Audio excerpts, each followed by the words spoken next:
Morning to talk more about the current situation. Reporter Zack Piatt from the Richmond Palladium-Item. Thanks for being with us. So give us an update on the status of firefighting efforts. We're hearing it's contained. What does that look like and mean? Sure, Marty. Thanks for having me.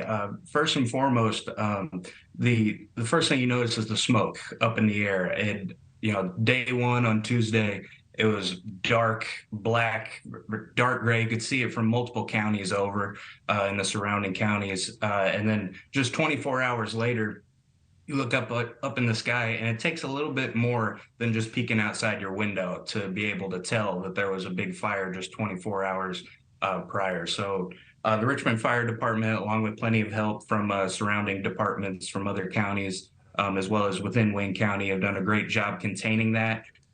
Is my understanding that the fire is contained while they are still fighting it right now. But yeah, like I said, the first thing you notice is just the substantial drop in the amount of smoke in the air. But at the same time, that is dangerous, and that half-mile radius of an evacuation zone around that fire is still in place. Right. I mean, 14 acres, and we're looking at some shots from above. Zach, there had been some explosions early on in the fire. Is that still happening? Is that a concern?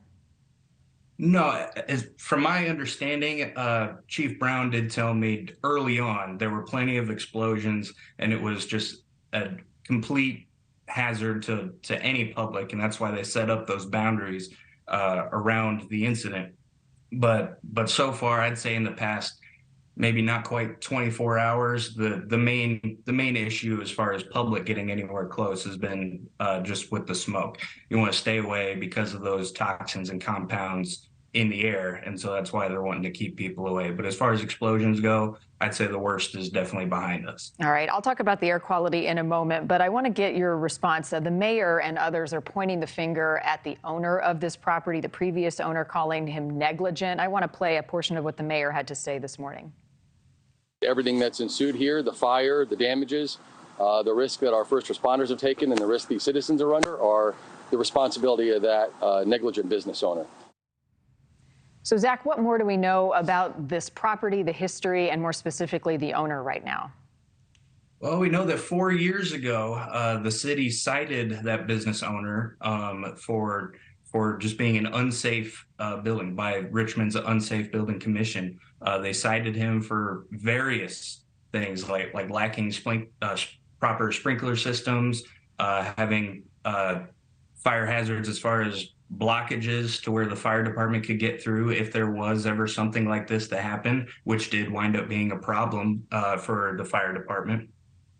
And then the following year, that business owner then appealed that order, and then a judge sided with the city. But as far as we know, it doesn't really look like anything had been done since then by that business owner to clean up the property. And so Mayor Snow always said that this was a fear of theirs, that they knew something like this could happen. It had this potential. But as far as I know, that was essentially out of the city's hands. And this disaster happened, and eventually that did fall on that business owner. And is that business owner responding at this hour? At the moment, no. As far as I know, Mayor Snow did say that right now what's at the top of his agenda is just making sure that the citizens of Richmond are safe, the first responders with all the different fire departments are safe. And then once all that is known, once we can kind of start to get everybody back into their homes in that half-mile zone, then that is when Mayor Snow is going to take that next step of looking to contact that business owner. I want to play for folks at home some sound from this morning from the Indiana Health Department talking about the air quality, and then we'll talk about some concerns here in just a moment. If they're breathed in, can cause all kinds of respiratory problems, burning of the eyes, tightening of the chest. It could aggravate asthma, it could cause bronchitis and all kinds of things.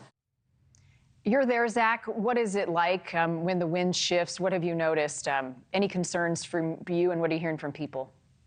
I've been lucky that where I live, I seem to be okay to walk out my front door and be able to walk around, and the smoke isn't an issue for where I'm located. But as far as everybody else, if I just go a few blocks down the road, that's where you get some issues. But yeah, as far as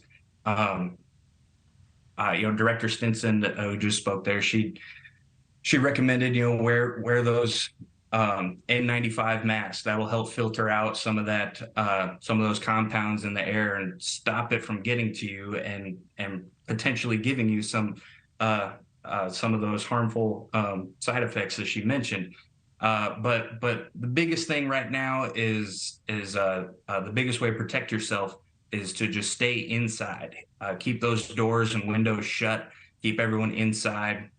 That's going to be the best way. But if you do have to go outside and you're anywhere near and you can see the smoke still in the air, then try to cover up your face with something. If you don't have an N95, it's best to just find something just to be safe. All right. Thank you for watching. Go to newsnationnow.com to find NewsNation on your television provider. And don't forget to click the red subscribe button below to get more of NewsNation's fact-driven, unbiased coverage.